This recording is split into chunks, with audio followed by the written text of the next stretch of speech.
every single time I was appointed to a ministerial job, I thought that I was worried. So she's admitted that she was incompetent. Now that she has acknowledged this, will the British government admit that a decision to ban Michael Savage from the United Kingdom was wrong as well? I certainly hope so. It's long overdue. The health care bill is going to be large and going to be very, very costly. Nancy Pelosi has talked about it. Yet another new tax plan is going to be tried to cover some of the costs of this communist plan. James Pethokoukis has been looking into this and has written an article for Reuters entitled 9 Reasons Pelosi Surtax is Disastrous. James, what do you think they're doing here? Well, I'll tell you, the House and Senate, the Democrats, and there's probably a few Republicans here and there, they have all these great ideas to reform the health care system. But what they haven't quite, they have a lot of ideas how to spend money. They got plenty of those. Actually, how to pay for any of these ideas, that's where they're a little weak. And every time they've raised an idea, someone said, nah, we don't think that's too good. Because all those ideas are tax increases, which are not very popular here in an economic downturn. So the latest idea coming out of the House is to put a surtax on higher incomes from $350,000 up, and depending on how much you make, maybe it's a 1%, maybe it's a 5% surtax, and that's how they've decided to pay for it. Now, I wrote this column. I came up with 9 good reasons, but if there was a 10th. There was a 10th I forgot about, and then I'll get to the 9. But the 10th I forgot about is that they act like this is a surtax. They're putting it on for a special reason. And hey, who knows? Maybe if they can cut enough out of the existing health care system, they can get rid of the tax. Except, you know, and I know, that tax is never going away. That health care tax is just going to become a regular tax that's going to be part of our tax code, and it will never disappear.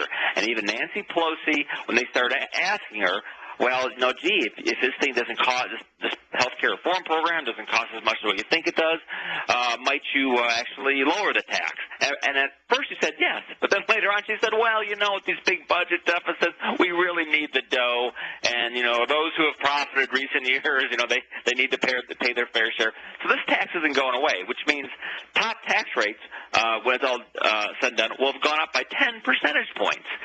Now, that is a huge amount anyways, and especially during a recession, it's not just a big amount. I think it's a dangerous amount. And it really turns, I think, economics on its head to say that in a recession and afterwards, even if the recession ends and there's a good chance we have high unemployment and slow growth, raising taxes like that is just absolutely foolhardy. Well, contrary to popular belief, this isn't the first tax hike from Obama. Well, that's the thing. It's sort of death by 1,000 cuts here, death by 1,000 taxes. Remember that in his budget that he put out earlier this year, he had $1 trillion of tax increases, including raising income taxes, investment taxes, corporate taxes. So this is a $500 million tax on top of that $1 trillion tax. And then he also raised cigarette taxes. And by the way, as part of health care reform, there's going to be another $200 billion in taxes. In addition, on small businesses and people who don't currently who currently have health care insurance. In fact, small businesses are going to get twice because they're going to get slapped with a fee if they don't supply health insurance to their employees. And also, if you happen to own a small business and your profits are high enough, boom, there's another tax that way. So this is a multiplicity of taxes. Oh, by the way, there's that carbon tax that they passed not so long ago. So I mean, you really need to get the calculator. If you start adding up all those taxes before it's done, I think we're talking something close to $2.5 trillion over the next few years and new taxes. And like I said, maybe this economy is about to take off on a boom like we have never imagined. But if it doesn't, and adding in all these taxes on a slow economy and perhaps preventing a boom from happening, the true cost of all these tax increases is almost incalculable. These tax plans just hurt the people who already pay the most taxes. Well, that's exactly right. The tax system, the way it's evolved over the past decade, you're having a smaller and smaller group of people pay more and more taxes.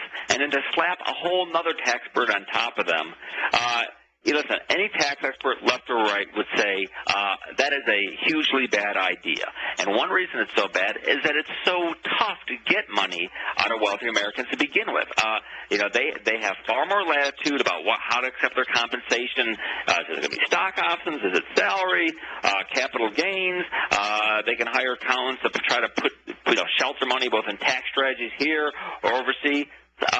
They have a lot of flexibility that way, and what you often end up is with these tax increases, they never get nearly as much money as what they expected. And on top of that, you then force people to start acting in ways to avoid taxes that might not necessarily be the economically smartest thing to do or what's economically best for the economy, but they're doing things merely to avoid taxes.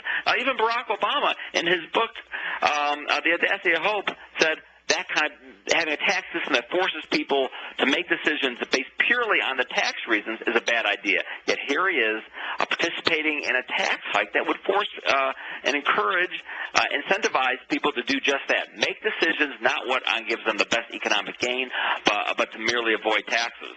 And speaking of overseas, remember, we're not in a bubble here. We are competing with Europe, we're competing with India, and of course we're competing with China.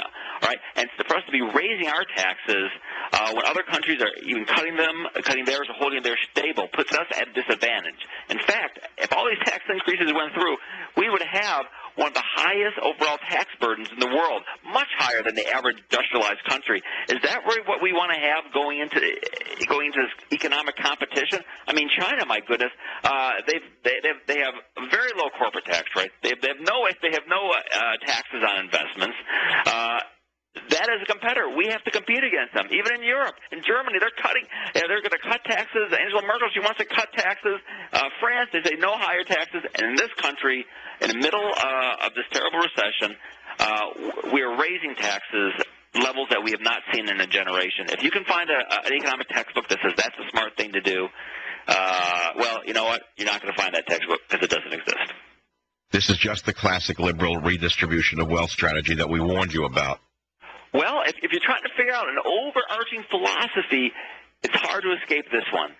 That he came into office and that he ran for president to redistribute wealth, because they have suggested tax increase after tax increase, action after action, which would take money from the so-called rich.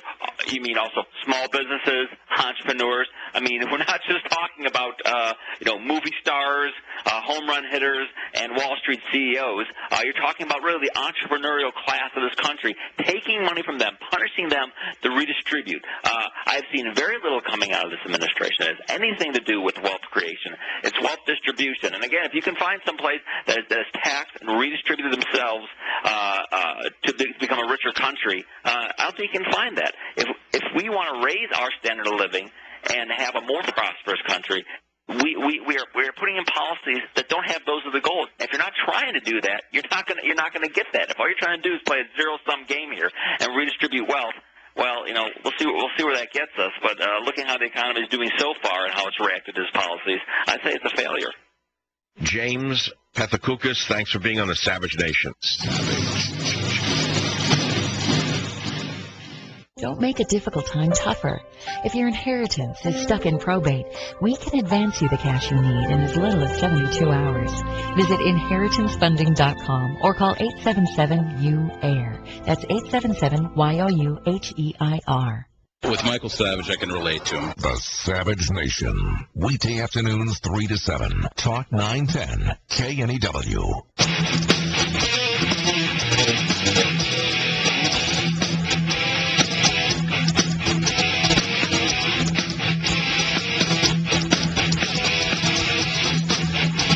The Sotomayor hearings, were it not for affirmative action, we wouldn't have Barack Obama.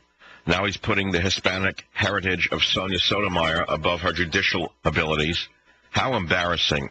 And though Sonia Sotomayor is a leftist, she's being used to replace another leftist. So keep your powder dry, conservatives. Well, let's leave out the powder dry. So conservatives, there are worse days ahead. Trickle-up poverty revisited. During the election season last October, I wrote a monologue in which I discussed the concept of trickle-up poverty and how it would be imposed by the Obama administration. I want you to listen to it again now that Obama's trying to push through his socialized health care program, because, frankly, I was ahead of the curve and right on the money. I said, under Obama, the business owners in this country who drive the economy will be put to work by being forced to pay crushing taxes that will fund gold-plated health care for illegal aliens and welfare recipients. Now, private enterprise may not actually be made illegal, but so many businesses will die under an Obama administration that the same goal will be accomplished.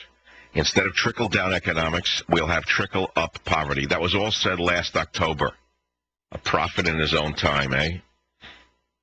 We also talked about the socialized medicine bill that Obama and Pelosi and Nostroman are so anxious to jam through. Let me tell you, it destroys all private health insurance in America. It states the following. The individual health insurance issuer offering such coverage does not enroll any individual in such coverage. If the first effective date of coverage is on or after the first day of the year, the legislation becomes law. What? It means that those who currently have private individual coverage won't be able to change it, and those who leave a company to work for themselves